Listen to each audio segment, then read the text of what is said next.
I'm Richard. Yes. Old friend. Old friend, yes. Dear at ideas.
Studies, which I envy her that title.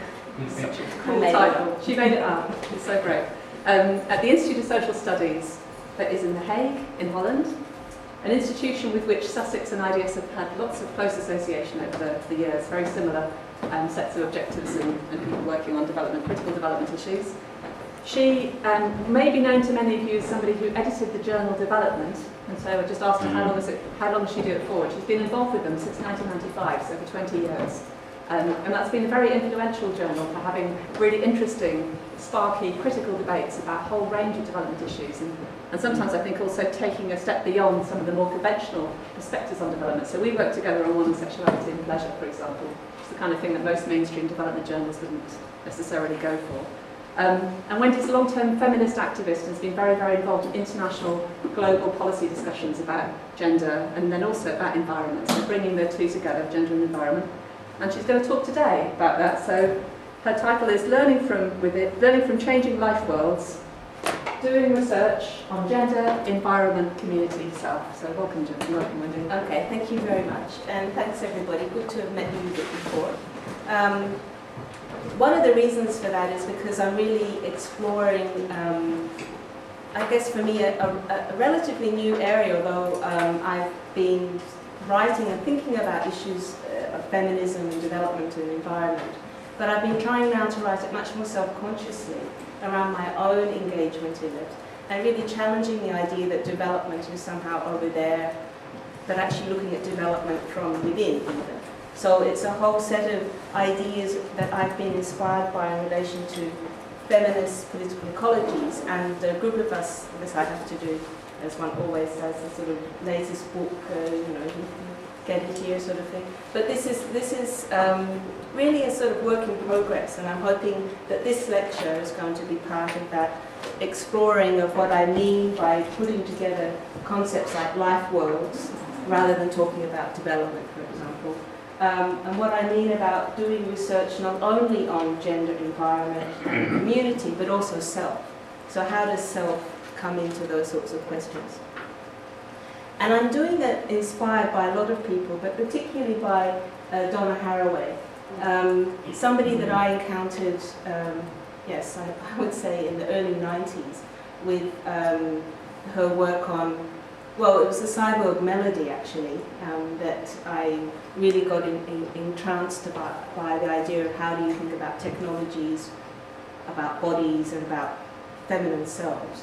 And I think that she's also somebody that's bringing up these contradictions and the troubles that indeed are often things that you're just living with and don't often bring to mind, but she's, I think, captured for the moment, for me, some of the troubles I'm feeling, which is around, and I'll just read it out. The need to stay with the troubles, facing those who come before, in order to live responsibly in thick co-presence, so that we may bequeath something livable to those who come after. So the idea of the future being in the present, and also the idea of really trying to bequeath something to that future. And then she also comments, the Anthropocene, that heuristic but alarmingly accurate geological name for the time of the human, is woven from the intersections of love and extinction. So for me, what's important is not so much the term Anthropocene, which we could all talk about what that means, but the fact that she talks about it in relation to both love and extinction. So how do we learn to live with the mess that we've created with love? Those sorts of issues to me are very troubling, and something that I'm really trying to explore using the feminist political ecology framework. And Andrea asked me to talk about the issue of doing research. So I'm sort of, if you like, the subtext of this talk is about doing research otherwise, and reflecting at the same time of 20 plus years of the troubles that I've been engaged in, as someone who's been working on gender, environment, development, loosely understood.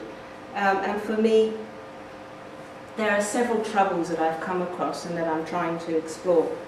One is that I was forever coming across in my travels all these different women in different communities, in different places, who are being told by development experts that their own knowledge and understanding of their self and environment and community was not valid. They needed to acquire a new sort of knowledge in order to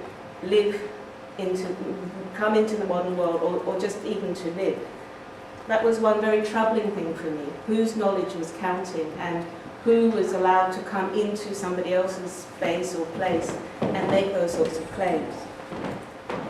At the same time, as a feminist, as Andrea said, I've also been very much trying to bring to these, I'm calling it sustainable development policy table, the sorts of concerns that feminists have. Another troubling and difficult thing to do, so that I was trying to listen to what was going on that I could see in those other places, and then sort of be the filter or the conduit into these policy tables around sustainable development.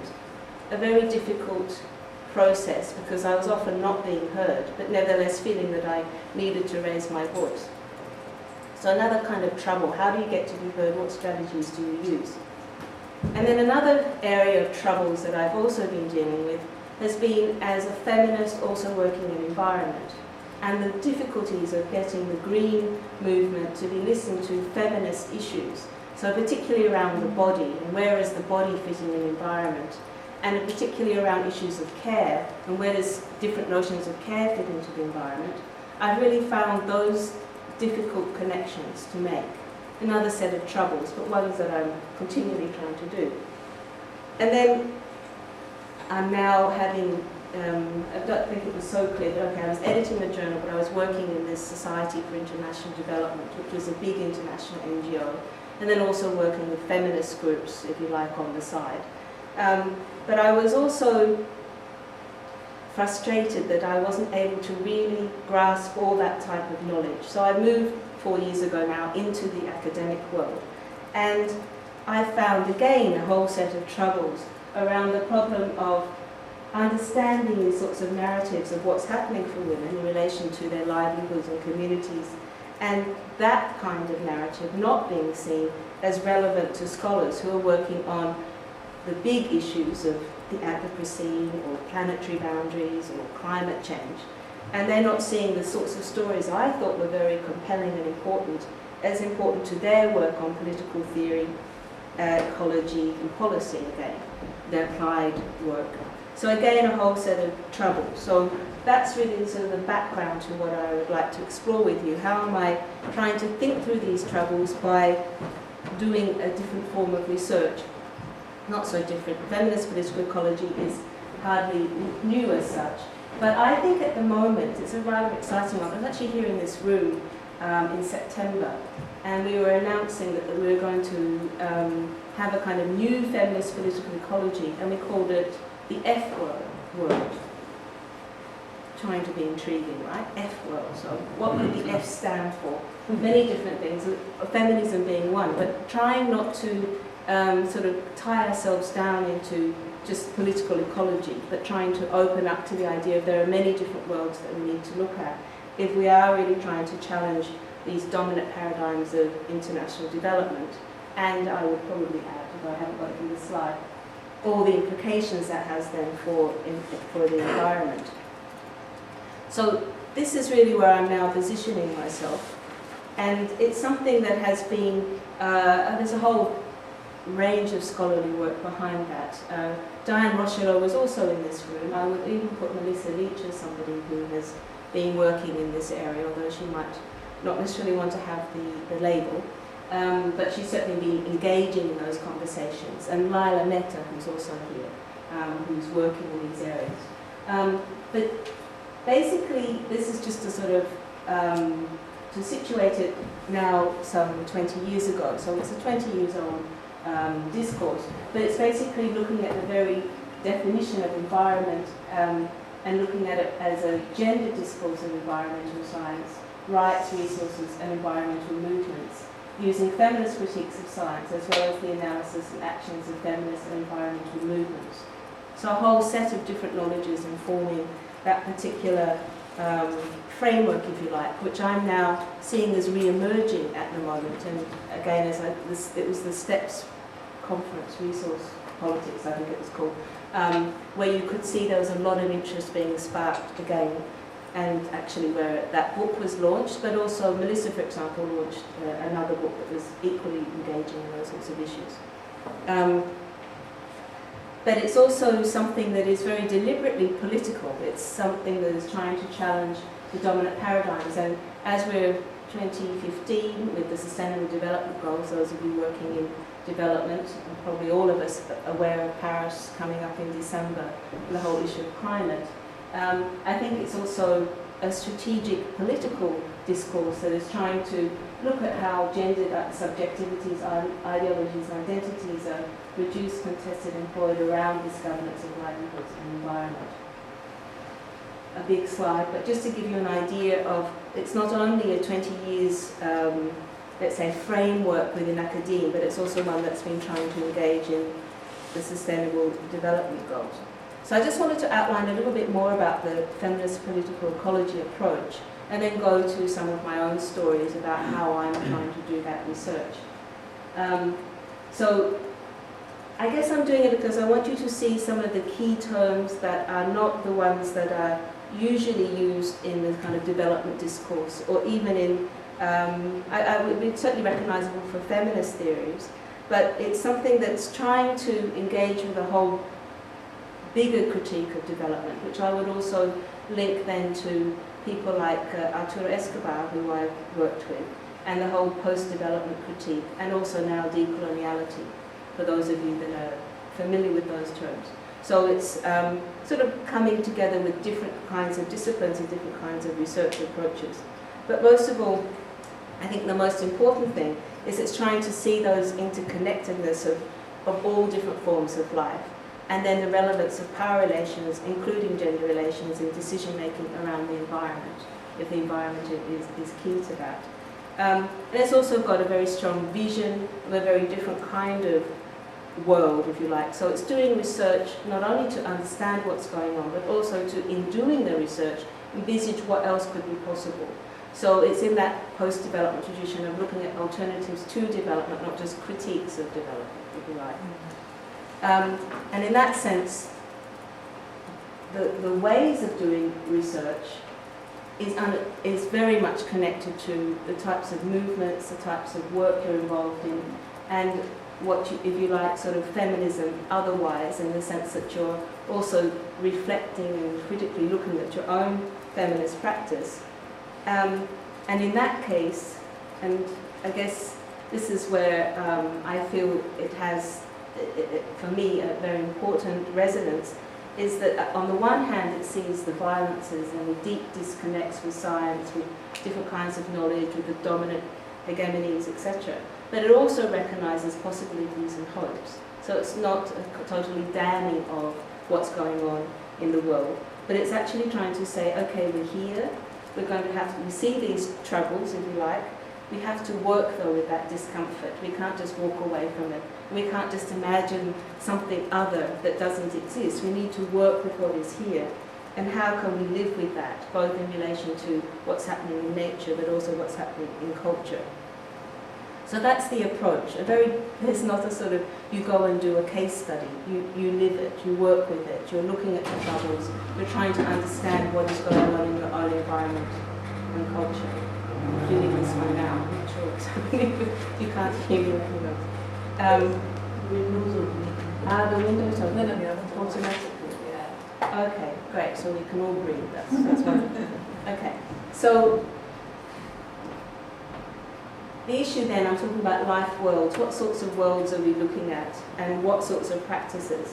And what's important here, it's not only talking about humanity, it's also talking about non-humans, and it's trying to look at how all of those connect in places, in different environments and amongst different communities.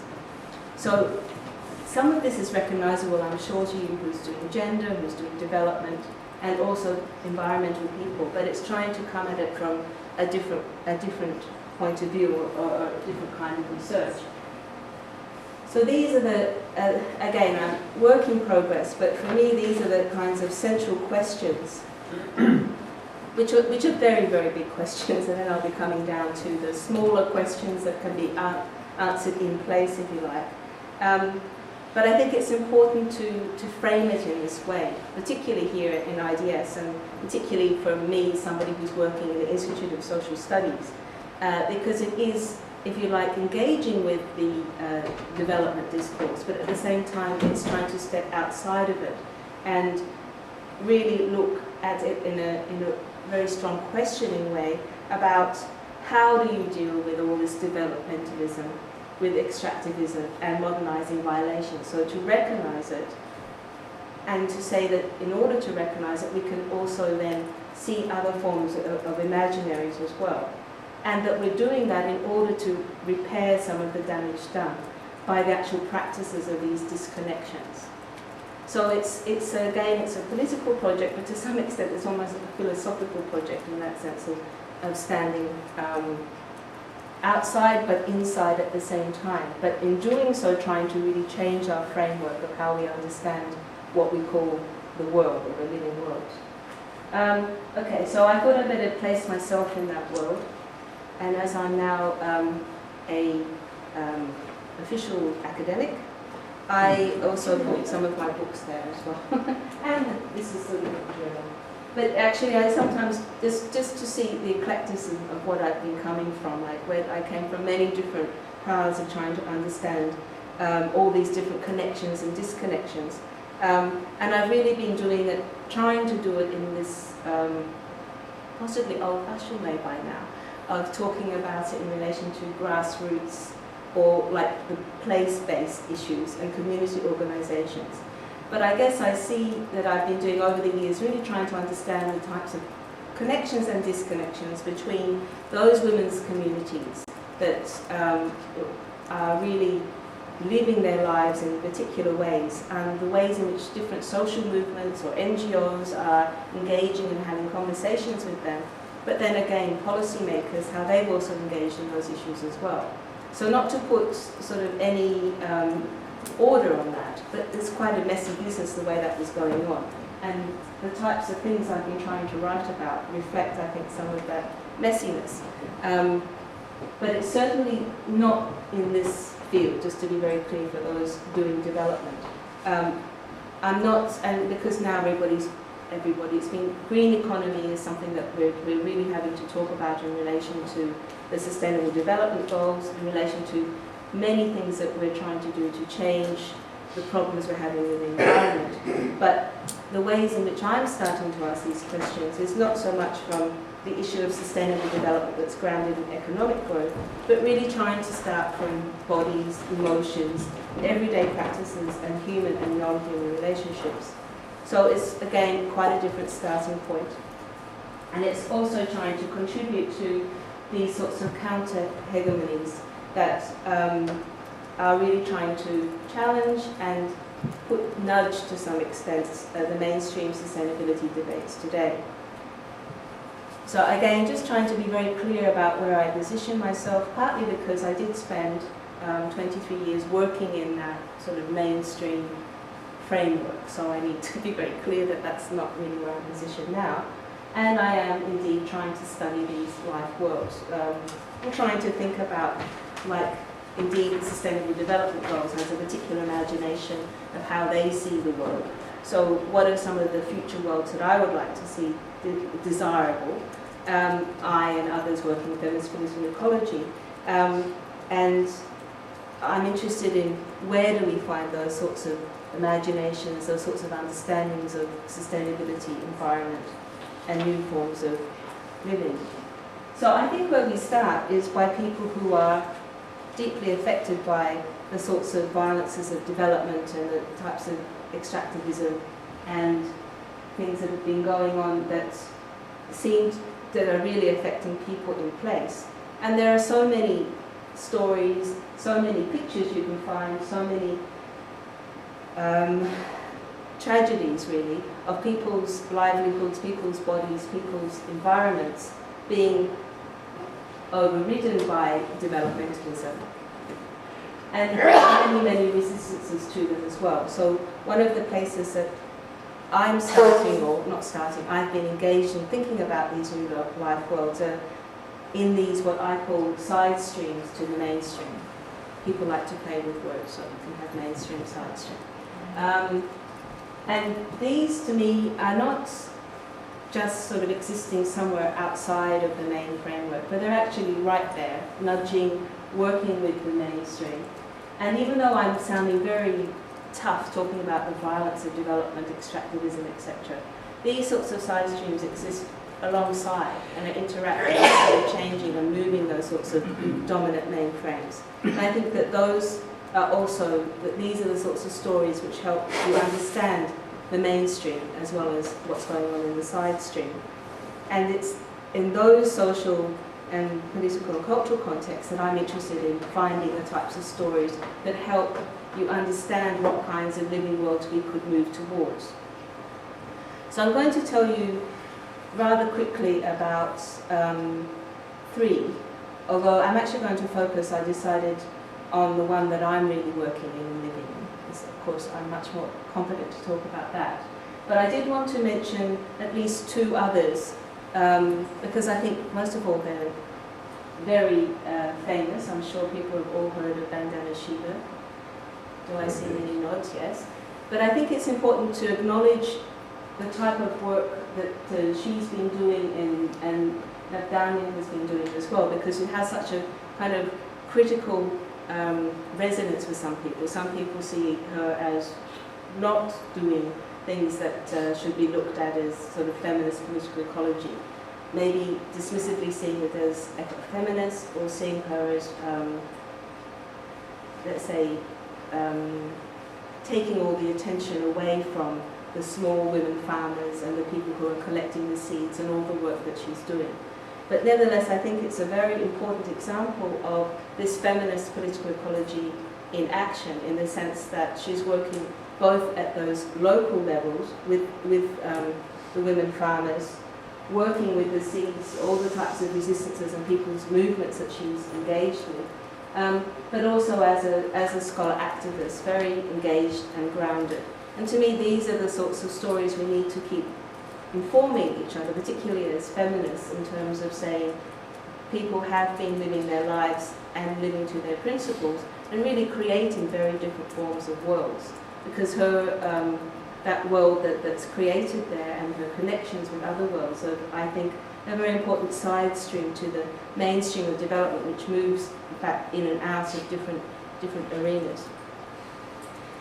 So I sort of just skipped over who she was, but people all nodded, so okay. She based, for those who don't know, are based in India, but also someone who's been working in a lot of the people's movements, particularly the World Social Forum movements, and also in on biodiversity, working with Mary Robinson at the UN level, working in all sorts of different levels.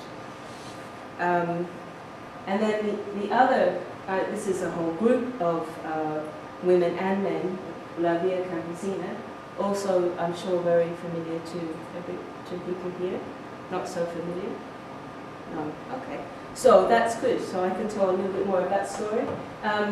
So this is a group that was actually founded in, why I picked the two of them, they're founded in the early 90s, which is also when I got engaged in this sort of development world, if you like. And 1993, founded in Belgium actually, when people were really fighting against the EU laws to agricultural and trade agreements.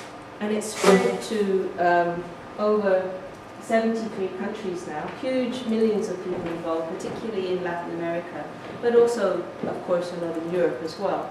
And it's been analysed, examined, looked at by, in particular, if you're interested in following that, by another journal that actually is now published at ISS, the Journal of Peasant Studies, because it's very much a peasant movement, really fighting in particular against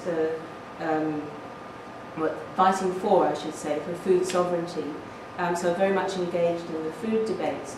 But what's most interesting from the point of view of feminist political ecology is that it very much promotes this female peasant identity in a very politicized way that links issues of land rights and food production and food sovereignty.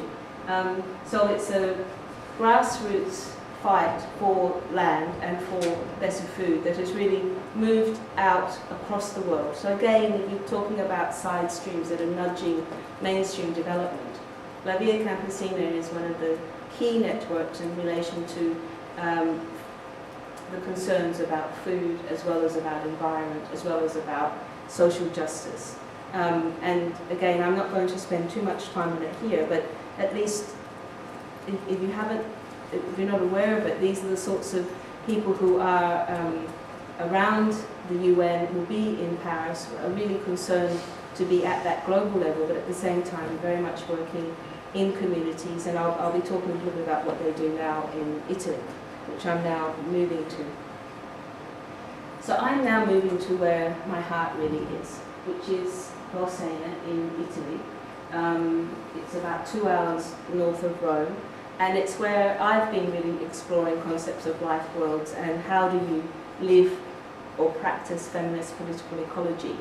So as I was saying, even though I've been somebody working in development, I've really learned in working in that field that you really need to start from where you are, from where your place is, and not be looking always to what's happening over there and doing your field work somewhere else as if where you live isn't important.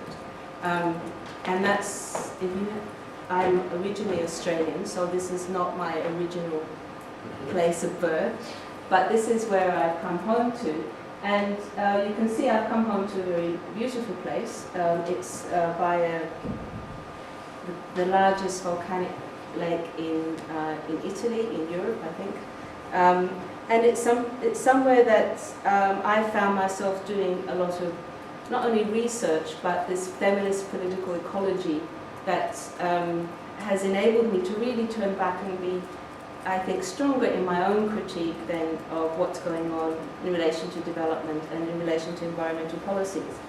But not only that, I also can say I've learned a lot about different forms of culture and different forms of what I would call nature culture, again borrowing from Donna Haraway, where she's seeing nature culture as there's not a division, but you can't actually divide it up. And I really learnt that around the lake, because that's a volcanic lake. It was founded by, the settlements were founded by Etruscans well before the Romans, so many thousands of years. But it's just a very special quality of the lake, in the sense that it's got all of that history, but it's also got a very powerful sort of feel to it, that people are drawn to, including the church. There's a castle there.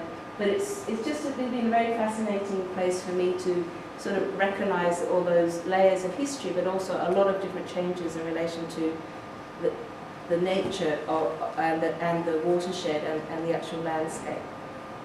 So one of the things that I've been looking at is how have women and how have gender relations been changing in the last 20 years, really. Again, 1990 seems to be my starting point. And I just picked out one of the things I've been investigating, or really exploring and enjoying, I should say, which is this Campagna della Lavanderia di Tuscia. Several key things here. This is a practice which was being done in the 19th century by the poor women in this village of Bolsena for the aristocrats. And they sang songs just to keep. It was just such a tedious task, right? So they sang songs. This was the place where they all came to wash their clothes, and it was this was just for them the norm, right?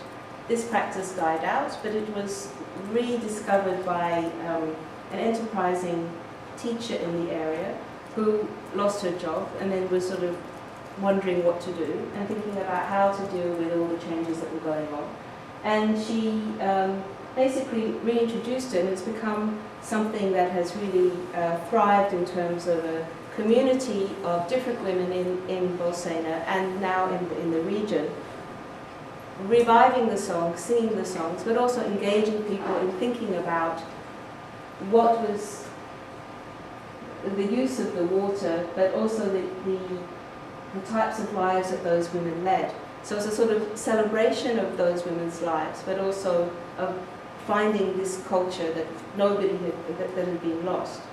Now that's an interesting story on one level. On another level, it's also very problematic about celebrating actually lives that were very, very hard lives, and then just sort of coming in and having fun doing the washing. But something that has had a huge impact in the region, because it's brought tourism, it's brought people who are reviving what it was to be someone from Bolsena in a town that has been depleting with unemployment as rural agricultural practices have shifted, as young people have moved away, so that you were left with just a lot of older people who weren't able to, they were just sitting, not doing anything that they could enjoy.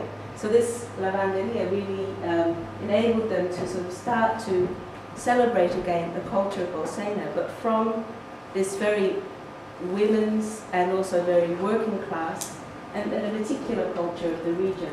So something I found very interesting in terms of the historical nature culture, but also because it talked about this Tuscia area. Tuscia doesn't actually exist, and what I've discovered in going to Bolsena, that there are many of these imaginaries around what is Tuscia in the landscape. Part of it is, I just picked out the story of the women doing the washing, but there are lots of different groups that are coming together around trying to create a concept of Tuscia that is based on the lake, Tuscia comes from an Etruscan word that is basically reclaiming a region that, from the point of view of the Italian state and the Italian region, doesn't exist. So this is another kind of life world that is being created around an idea that people would like to bring together a different formation, not just because of the example of the women and sort of reclaiming the songs and going around in different festivals singing them, but there's many different examples I've found of people saying that yes, there's an economic crisis, yes, there's a sort of depletion of what's going on in terms of the actual rural livelihoods. Yes, there's a lot of environmental pollution in the lake, and there's also the threat of geothermal works that are now happening because of the payoffs in order to reach for the RED agreement, so that they now have sort of clean energy that is then destroying the lake waters in different ways. There are all of these problems, but at the same time, these sorts of problems or troubles or difficulties are creating very different cultural responses and different forms of political responses, which are moving outside of the we rely on Rome, i.e. the state, or even that we rely on the church, because this is an old area of the Vatican, so it has a long history, a papal history as well. So what you find is people also rediscovering winemaking, groups of women doing winemaking in the region. You have people doing sheep cheeses and goats cheeses, all these little enterprises which are about reclaiming their livelihoods, but also reclaiming this region of Tuscia in a very non-modern state idea of what it is to be living in that particular town. And even with these washerwomen, this was, like, these women would have been invisible in the 19th century, but they've become a very important part of this sort of reclaiming of what it is to be in this new imaginary of Tuscia, in this new kind of life world. And it's something that's based on a very fragile environmental region, and also very fragile politics, because it's a very poor region. There's 60% unemployment of young people in Viterbo. So it's like this crisis state. But yet what I'm seeing is people are creating very different kinds of responses to it, and not only surviving, but enjoying and living well in that sense. And which resonates for me with the concept of buen vivir, which comes from Latin America, and the idea of really looking for how you can live well.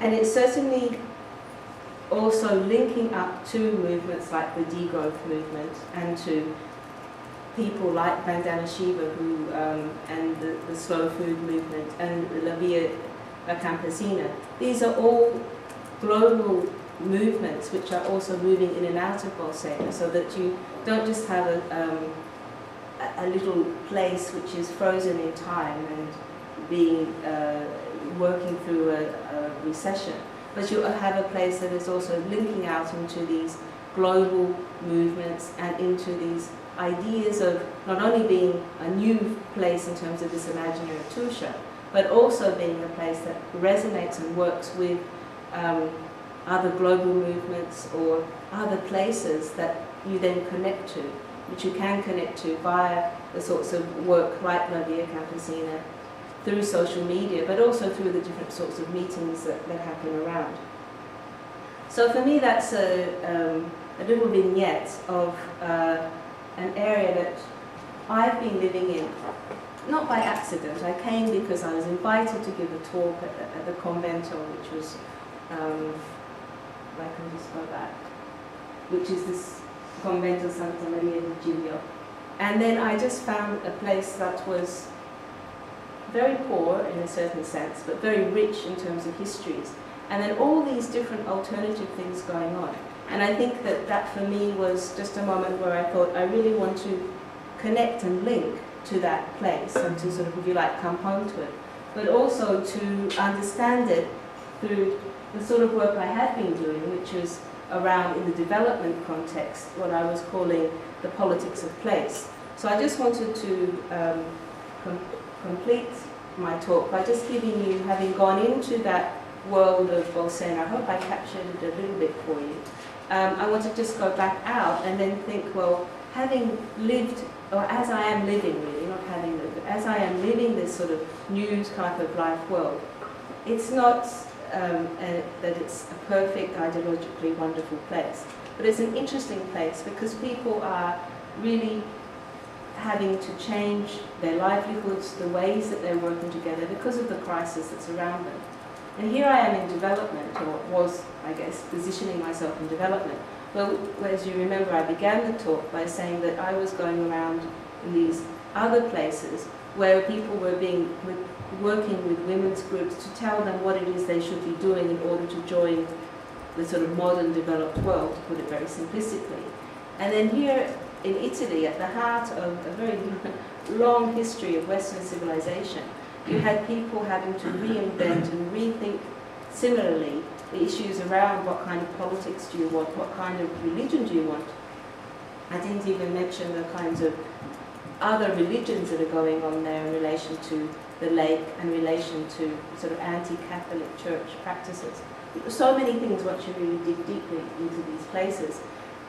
So I had to really rethink, well, what if as I'm learning in this place, how can I then go back and think about development with its, big grand terms like Anthropocene and planetary boundary, etc., with integrity, given that this place is just so much going on. So how can I pretend? Here I was editor of a journal called Development, which every, 3 months decided to pronounce on governance or empowerment or, could name any term you like. So it really challenged me.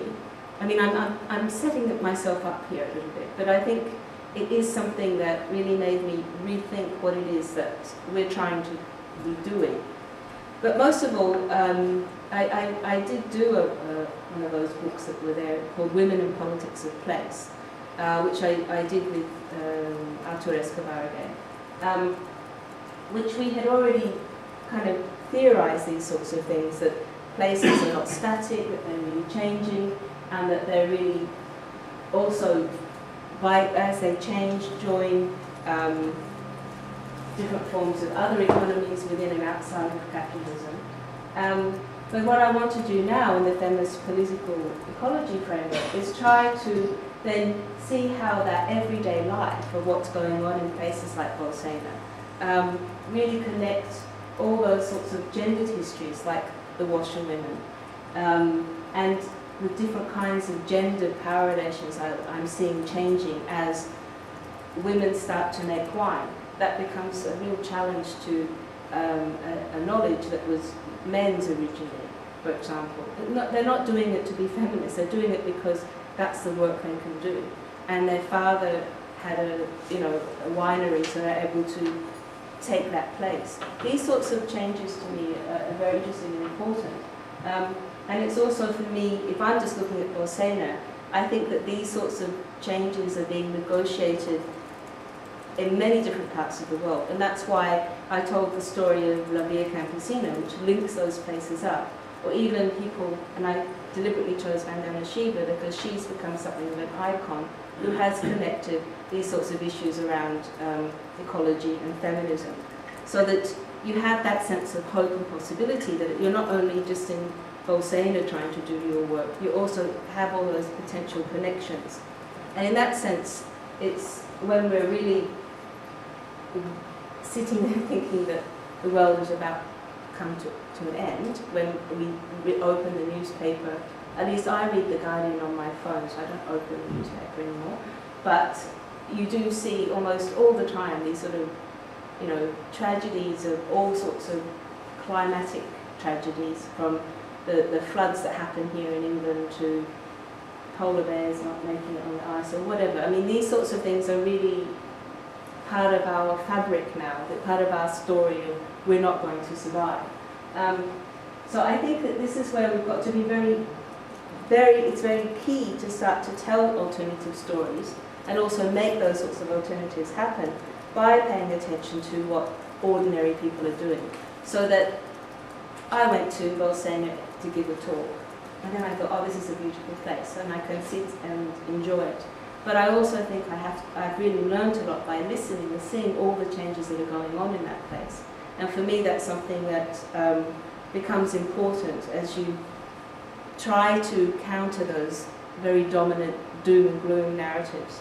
And one of the terms that I find useful for that, although it's a slightly awkward one, is the idea of that on the one hand you're in a place like in Bolsena, on the other hand you're really part of a global community.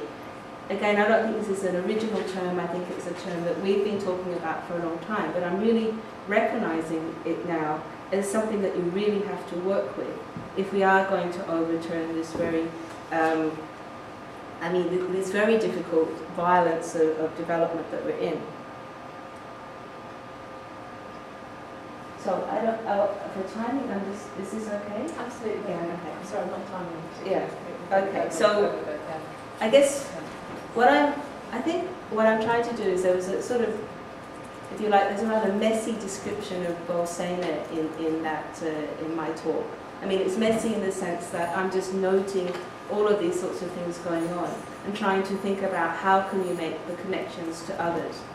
But I think that these types of life world narratives are very important, and it's something that's at the core of this book. A lot of different narratives about, I mean, storytelling really, about how people are transforming life, how they're becoming part of making a good life, and recognizing that it's not economic growth per se that is something that we have to understand in terms of development, but we also have to understand people's relations in place and how they're modifying cultures and livelihoods, how they resist and build change and create connections with these other places.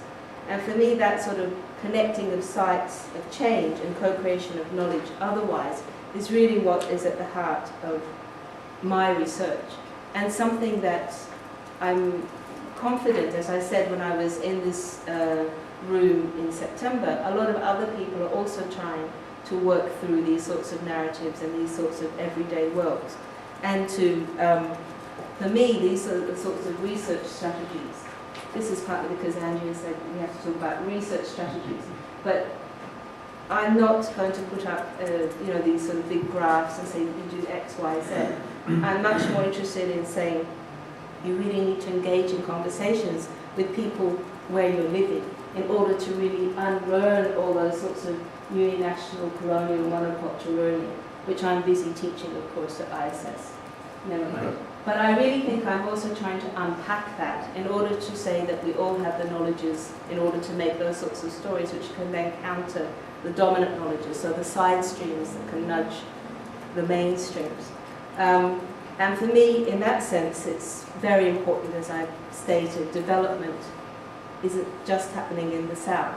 And even though people have said that for a long time and talked about majority world and minority world, it's still the dominant paradigm of how one thinks about development. So I think it's, in that sense, we're still needing to relearn all sorts of frameworks in order to start to live otherwise and to coexist and co-live ethically. And this is the trouble that I have, because it's very easy to say that, but how you actually do it is difficult. And to sort of disappear into theory or into just one little world is something that I'm really trying to resist. So the other thing I haven't really touched on too much, but I'm also very aware that I'm speaking to you about this, but I'm also feeling that I've been living it in a very embodied way, in the sense of going to a place like Bolsena and living through those sorts of changes. I think these are also very important. And I'm also, again, trying to think through that embodied knowledge that I have as well, as somebody who's lived in different places, but also trying to experience and understand that sort of life world in Bolsena. It's not just about speaking or writing, it's also just about being there and recognizing that there are other non-human ways of understanding that. Not quite sure what I mean by that. But I just know there's some tension around the ways in which we try to put everything into words and into diagrams and into policy and into something other than just being with it. And in our very fast-paced world, where's my phone? You were just out the door with your phone. We can't just connect with what's happening now. And I don't have any deep religious thing there, but I just can see also being in Bolsena in a rural area, but also listening to people, the ways in which that concept of time is also very different. At the same time, I'm also very interested in not just being in Bolsena, but also in being in other places which can make those sorts of connections, which is why I'm describing locality. But I've spent a life going off to these UN meetings and people summits, and these other places, how to make those sorts of connections, to me still remains very important. I'm going to go back to these awkward words of love and extinction, because we don't normally talk about love very much in academic circles, and we certainly don't really want to think about extinction. But I think that's why I also started off with Donna Haraway, because I think connections to places, like as I said, in Bolsena, there's something more than just being able to analyse or think through social change or political change or economic change. There's also some very deep physical and spiritual kind of embodied identities in those places. And I think these are the sorts of things we really have to think through as well when we are facing the sense of extinction at this moment in our time, and where we're really grasping the idea of what love could be if we're creating such nasty stuff.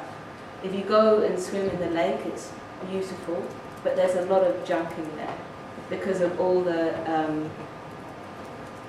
basically agricultural, well, there's several things. There's sewage from all the big hotels that have been put around, and because it's a corrupt government, the local government, they haven't actually put in place something that stops that sewage going in. There's all sorts of chemicals that have gone in, and now there's the problem of also the waste from the it's basically geothermals, because there's a lot of springs in that area, so they're sort of creating these big geothermals for energy, but then all the waste runs into the lake. So it's a beautiful place, but it's also a pretty nasty place health-wise. So how do we love that lake with all of that sort of illness and pollution in there? Because that's the sort of thing that we're really bequeathing to the future. So for me, that's a very deep trouble which I want to also raise. I'm sort of coming to the end. Yeah. So, well, maybe I can just talk about three things which I say we're trying to do. So the reappropriation of these issues, reconstruction and reinvention of these types of living worlds. And that's why I called it about otherwise values. So the otherwise values are not we all go off into the sunset holding hands. We, although maybe we might like that romantic vision, but we're really going to have to really look for different kinds of values that we live with the mess that we've made, and that we really try to think those things through as much as we can. And as far as I'm concerned, that's something that I'm trying to work through in this feminist political ecology framing. Then let me just complete it though, because I was aware that I'm speaking at IDS, and the Sustainable Development Goals is a framework that we are envisaging a future with in terms of environmental development. And I, after all, am being paid to lecture at the Institute of Social Studies with my students, and you don't want to just leave them feeling, well, you just go back home and, learn about yourself and then hope that you make connections somewhere. That's not a very positive message. I'm obviously trying to say more than that. But I am also thinking, after all these years of working with different policymakers in the Society for International Development, writing and publishing in a journal as an editor, the question still remains, and it's still a troubling question. I don't want to disappear into theory. I don't want to say there's no hope for development or there's no hope for modern society. I want to deal with the nasty stuff that's there and the mess. But would the Sustainable Development Goals still be a place in which we could do it? And for me, that's one of the questions I'm still wanting to ask. Can it take up some of these alternative understandings? Obviously, I've been part of all of those debates, and so have many of the other people who are talking about feminist political ecology. And that is a particular imaginary that is there, that is dominant. So my question is also, as a sort of current trouble, is how to engage with it. And it's not about how do you do advocacy or how do you do strategy, but how can these different life worlds, these different imaginaries come together? And is there a space for that to happen? So that would be really my question, particularly for IDS and particularly for ISS, as we are part of that development project. So I'll leave it there, and I hope we had some good conversations. Thank you.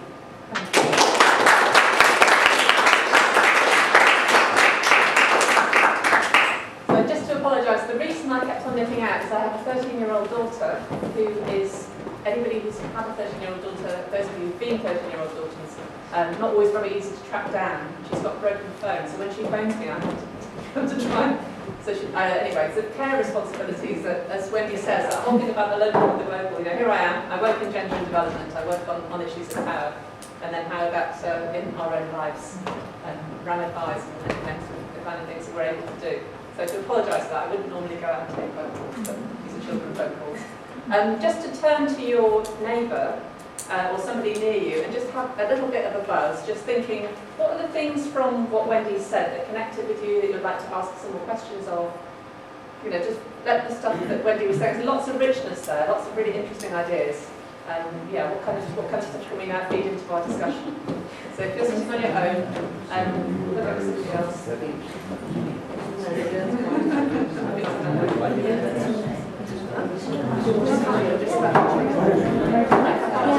Oh, okay.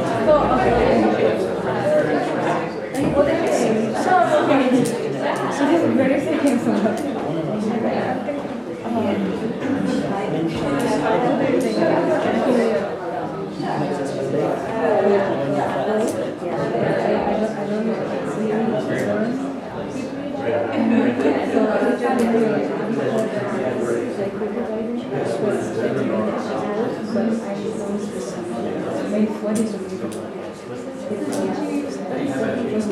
No,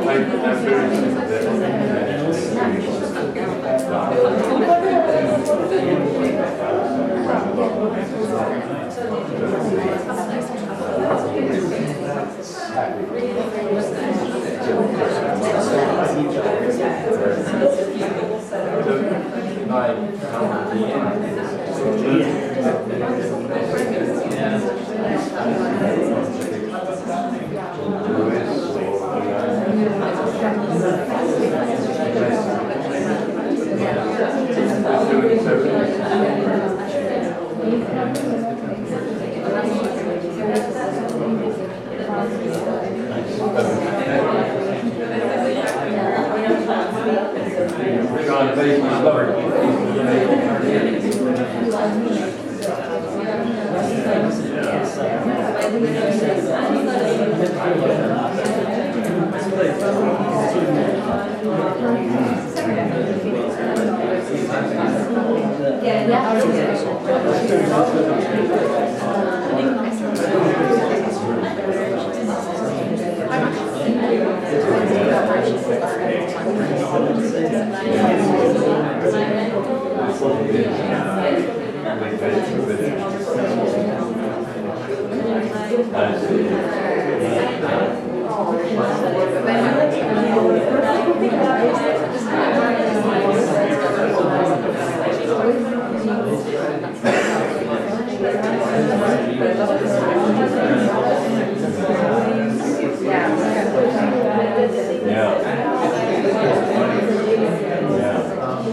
Open up the conversation. So I think raise your voice a bit when you're asking a question, just so we can make sure it's captured. Yeah. We'll pass the microphone around. Thank you. I'm Prilly. I'm from Indonesia, and now we have a problem, which is haze problem in Indonesia, because there are so many slash and burn cases done by the local people related to their needs of the economy, and it's really problematic because it harms people, like in terms of health. It also disrupts relations with other countries, and in this issue, women's experience is invisible. Like NGO or women organization in Indonesia rarely engage in the environmental issues. And I would like to ask you, because your thinking is very, for me it's very liberating and like very, very new and very refreshing. Like, do you, like, from your own thinking, do you have any suggestion for us, for as a, maybe for academician or for NGO movement or for government of Indonesia, like how to respond to this issue and how to also maybe see women experience here in the city. So yeah. Oh, Should we take a couple of questions? I think that might be quite good. John?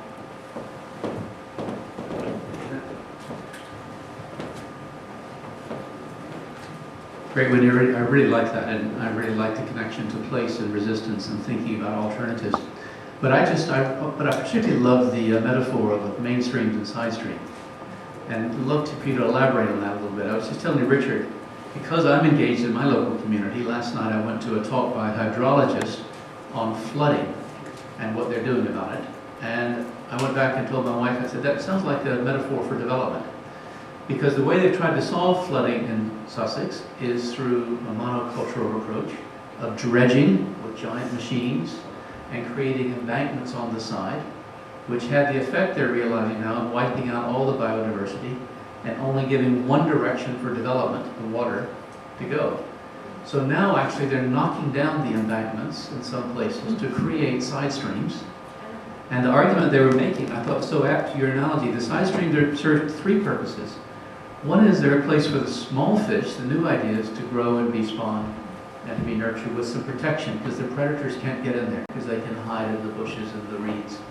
And that space for development, that you grow alternative ideas, I think is really, and spawn them is really important. And a lot of them don't survive. So hundreds of these small ideas and fish don't survive, but a few get out in the mainstream eventually. The second idea, though, it's the side streams were really important because it's where the big fish in the mainstream can retreat to when the going gets really rough, when the water goes really fast. And I think having those retreat spaces for people at certain tough moments in time are also really, really important. So I love that idea. I'd love for you to develop it further. A comment from at the back.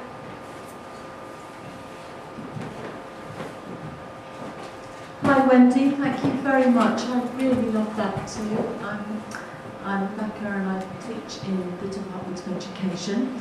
And one of the things that it made me think about and reflect about was the sense of never quite doing enough, and actually how one can maybe turn that round a little. And I was thinking about there's lots of wonderful things going on in Brighton at the moment with lots of different community groups around preparing for Time to Act for climate change talks in Paris, and the way in which this has proliferated and spawned, as the gentleman at the front said, lots of fantastic side streams that still keep developing new side streams is wonderful. But I suppose for me, often that sense of guilt that I sort of take part in some, it very inadequately. But actually your talk has restored that sense of doing something. So maybe it's just made me feel a bit better.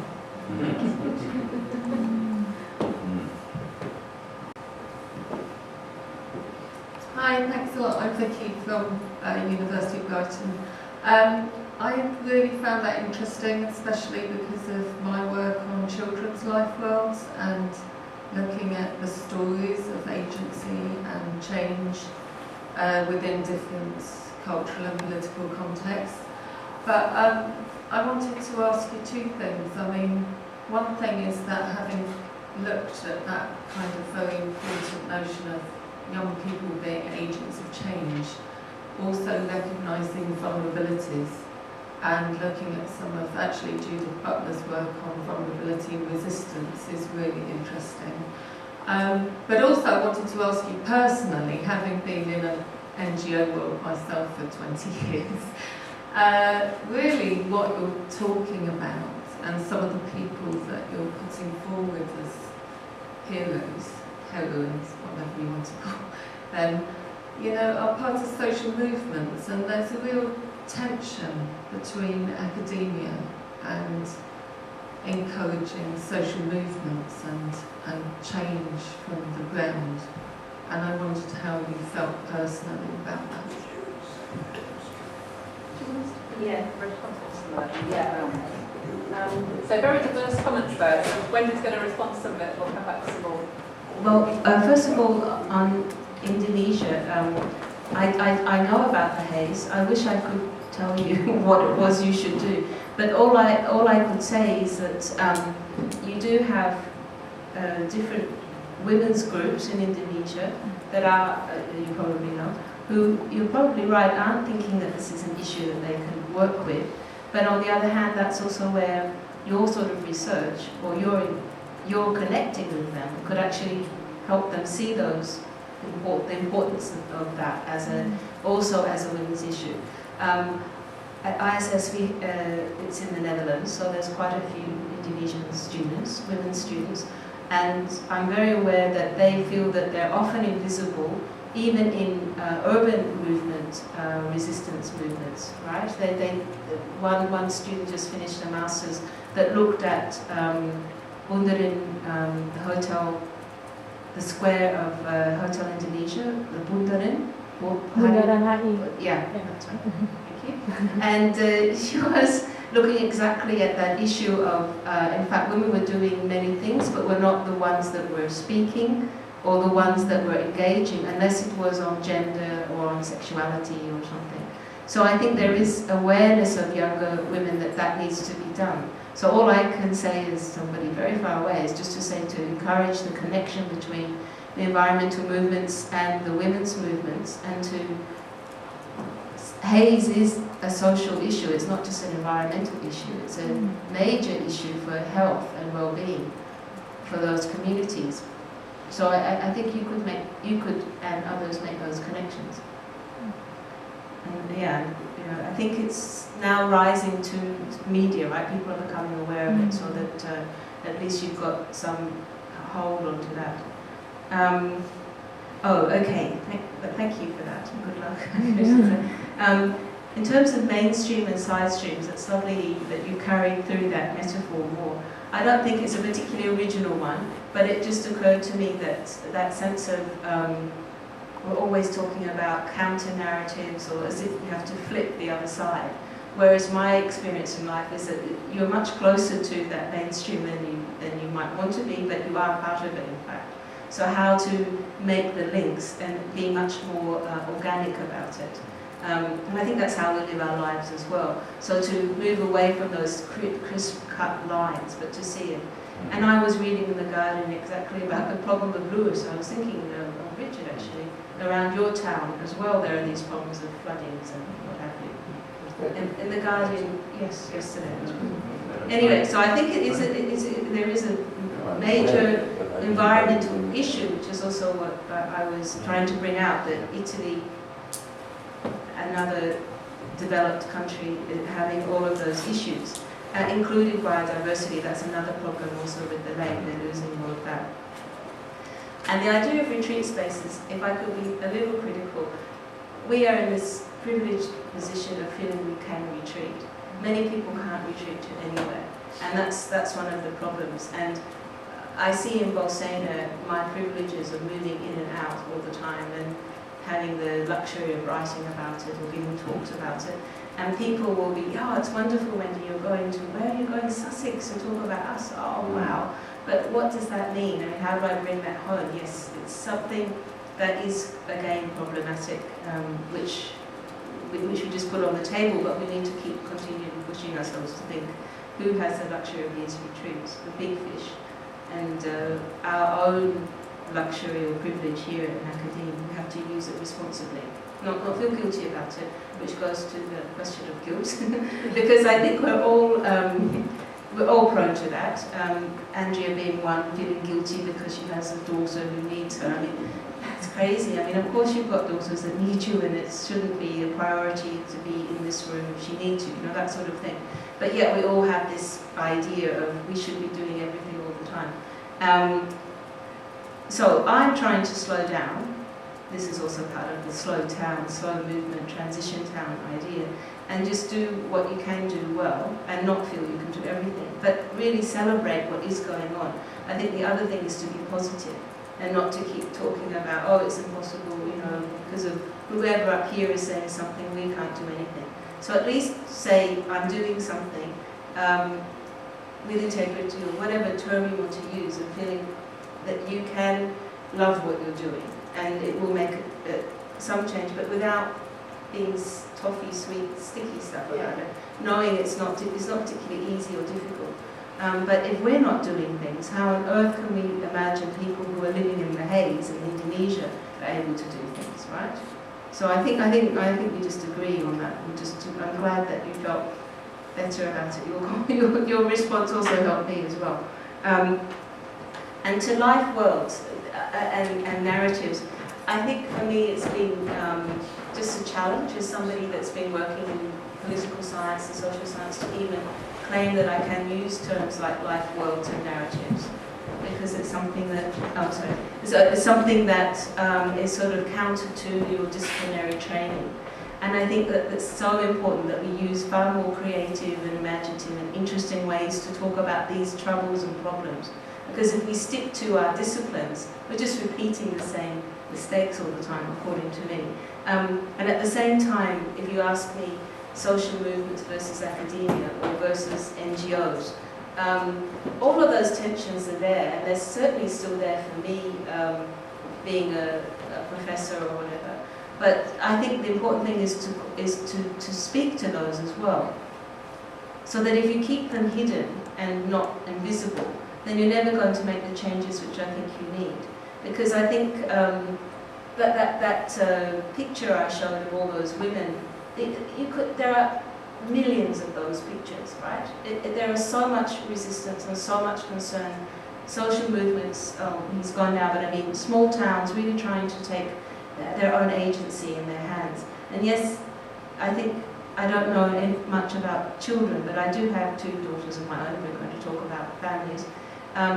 And they have been in the streets in Rome since they were 13, 14, protesting, because that's the culture there of resistance and taking it into your own hands. So they have a very strong sense of sort of politics being how you live it. And academics, I think, I don't know enough about the academic world, although I've lived around it because my father's an academic and I grew up in it. But he was somebody who really acted on his political principles also as an academic. And in a way I'm trying to do that too, by bringing in what's troubling me into my research work and feeling that that's what's very important. I don't know the particular Butler reference you made, but she is one of these very inspiring writers who I can never reproduce myself, in the sense that she's quite complex for me to read. But for example, when the Arab Spring was going on, she was writing really interesting blogs about what was happening for women there and the connection. So I think that's where academic work is very important. It helps explain what's going on in particular ways. But because you're very concerned and engaged in those interests, well, at least I think for social sciences that's how it should be. So thank you for those questions, that would be great. Would anybody else? What was that? Well, thank you. I enjoyed everything you've said, except one, where you said, love the nasty stuff. And I think I was taking it too literally, but my feeling is if there's nasty stuff in IDS, in Lewis, or anywhere, or even globally, one should fight against it. And fight in ecological ways, or not. Anyway, there's another question there. There's 2 other questions, at least. Thanks. And apologies for coming in late. I'm Jörg Redstrom, working here at IDS on gender and masculinities. And as another foreigner living in a place that so I was curious about kind of some of the things you said about embodiment and the politics of place and this kind of sense of identity and spiritual dimensions to that as well. And if I think back on my own kind of sense of identity and place and so on, I very much I'm conscious of being a foreigner, not in a sense of feeling exposed as a foreigner at all here in Britain, but if I think about who I am, I think back to Sweden, and I go back there all the time, and I think about nature, and I think of the place. And if I think of it in spiritual terms, I'm very anti-Christian in a particular Scandinavian pagan way, although I don't practice. But I hold those values. And this worries me because I understand what you're saying a lot in terms of kind of the politics of the place, but the place is also very diverse often, and there isn't one community there. The Brighton isn't one community, although there are different ways of engaging in communities in Brighton. And I also worry about, it can be a little bit totalizing, positing the community as something somehow unified against the global. And in that relationship between the local and the global, I'm feeling that the global comes to place as well in the form of people and migrants. As first immigration migrant, first generation migrant in my case, and in your case, I guess as well in Italy. So yeah, maybe some thoughts around how one squares that circle. And finally, I'm a bit worried about when I mentioned the spiritual connection to place in my own case. That link to nationalism is worrying, because as we've seen in the history in the past, there's mysticism around that can lead to trouble and isn't necessarily very progressive.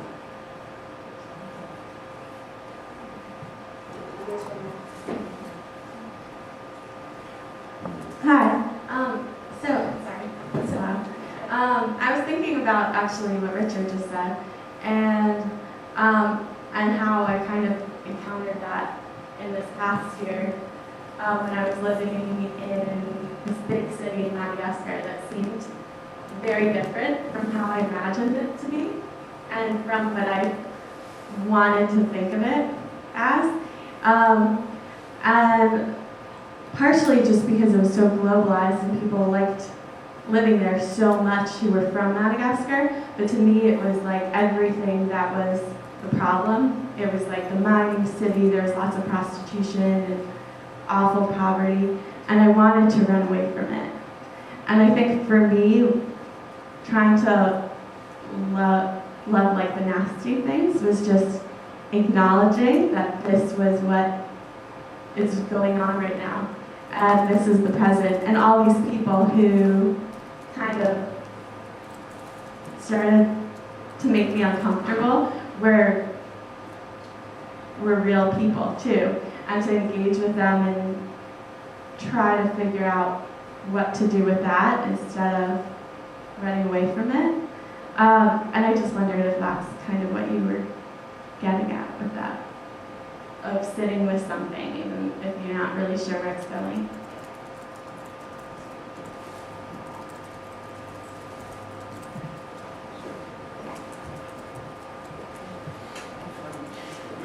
Yeah, thank you. Yeah, my question's quite short. I'm building what the gentleman said at the back. I'm interested in, you mentioned there were some other religions where you didn't have time to talk about them. Yeah, that kind of got me interested. And you were talking about the lake. Did you talk about the lake and religions, how they're connected? Yeah, so I was wondering about this kind of interconnectedness of everything, and if that was, different people's worldviews and how that ties into their lives. Oh, thank you. All great questions. In a way, well, the two on sort of love the nasty stuff, it's exactly, in a way, you answered what it was, is that you can't run away from the environmental degradation, all this mass tourism everywhere you go, or what I call the violence of this development process that has stripped people's cultures. You can't run away from it because it's there. And if you are engaging in these sorts of debates, you need to stay with it, how hard that is as you said. And for me, when I mean love the nasty stuff, I mean otherwise we give into despair. You see what I mean? So for me, it's sort of staying with the troubles. This was just taken from Donna Haraway, but I find that very important. But you don't do it alone. You do it with others, and you do it with the idea that you are trying to bring about change. But you do it with a recognition that it's not going to be via a blueprint like the Sustainable Development Goals. It's going to be by dealing with all the messy connections and all the difficult things like hazes in Indonesia. How do you deal with it? It's not about a state policy or a human rights act. It's going to be working with the fact that you're probably not going to get rid of the haze immediately, probably never, but you're going to have to work out how you live with it. It reminds me a little bit of actually Susie Jolly, we were talking daughters here, in China, and having these amazing masks for her and her son when they have to breathe. That's sort of not loving them, it's dealing with it, right? So the kids have to wear the mask, so you make them fun, so that at least they'll wear them, or something like that. That's not a solution, but it's a way of dealing with it that is not just saying, oh my God, I'm going to have to leave now, because a lot of people can't just leave. So that's maybe not even more, it's not even clearer, but it is something that, for example, to link to the idea of spirituality and religion, which are the other two questions, I think there is this fear, we, meaning maybe not everybody in this room, but certainly a lot of people worry about religion or spirituality as somehow counter to rationality, modernity, and fairness and human rights and all these things, that there's fundamental backlash, particularly a concern that there's going to be a move into a much more rigid life that's going to be fed into these sort of radical religious sects, etc. This is a fear that we live with and is there. And again, that's a kind of nasty thing that we have to deal with, that I teach in an institute where lots of women are covered because they're practicing Muslim, and for them that's an important choice. There's no simple answer about that. But there is certainly a recognition that spirituality, feelings of belonging and identity are real, and people want those things. You can't just say that's not a good thing for you. You've got to actually deal with it and work with it. So it's not loving the nasty stuff, it's dealing with it, caring enough about what the outcome is in order to try to make those changes, but recognizing the diversities and also recognizing your own position. In my case, white, sort of brought up in a very affluent, middle class, well-educated setting. So I'm not going to understand necessarily those kinds of choices, but I have to leave the space and be with them and not just impose, which is so not development, because that's what you spend your whole life doing with the interventions. And then when it comes to diversities, also you were saying in place, yes, maybe that wasn't clear enough. Totally, huge diversities in any place, different communities. Bolsena is 4,000 inhabitants if you don't include all the tourists in the summer season, which of course then it expands to 60,000 like many places. So even that is immediately about fluid, changing communities, different things that are going on, performances that are done for the tourists that would never be done for locals, etc. That kind of thing is definitely there. And the issue of migrants, I was just in Passau a couple of weeks ago. I mean, it's totally changing our concept of place, German place, the borders. Again, migrants are really shifting our notion of place and borders as well. So I think you're right, those things are definitely in place, there's nothing static about it. And I go to the last question, which was about the interconnectedness of the lake and the religions and the sort of way of being and the life world that I'm interested in exploring and being part of. Yes, there is, you could imagine, many people have come into that place from the middle, not so progressive thinkers who were thinking we can't deal with Rome anymore, we're going to move to this nice, beautiful place by the lake. My grandmother came from that region, I'll go back, I'll reclaim. I'd like to live where it's healthy for my children, so I'm going to go and live in a nice little rural place. All of these sorts of desires and imaginaries about what this lake area is about. Whereas the local people, it's a place you get out of because you want to go to the big city. So again, there's lots of disconnects, but also connections because people are seeing Bolsena as important in their lives. But in terms of the religions, yeah, there are people who practice Buddhism, so you have days where you can go and have meditation and I'm sure this sort of thing is going on in Brighton. It's just that it's in a little town in the middle of Italy, as opposed to Brighton, which you kind of see as a much more sophisticated place. But these are people that, come and are living and are doing those things. There's also people practicing Wiccan religion, which is witch religion, related to goddesses of the lake. There's a hugely Roman Catholic culture that is also happening, which is interpreting things from a more pagan way, actually, because they're taking over from sort of harvest festival idea, but it's actually linked to Etruscan festivals. So there's all sorts of intermixes and changes in terms of religion and culture as well. And they take, what's interesting in terms of technologies, they make films, they make books, people are very aware of also creating their own life world, not only in that place, but also in cyberspace, if you like, as well. Thank you so much, Wendy. That was absolutely fascinating and very inspiring, I think, as well. I think there are lots of things there we can take away and actually feel like kind of moved and positive about in our own lives and our own practice. I'd like to invite everybody to come and have a drink in the bar. We're going to do the traditional, after the Sussex Development Lectures, to come and have a drink. And thank you so much for coming and for all your contributions. Thank you.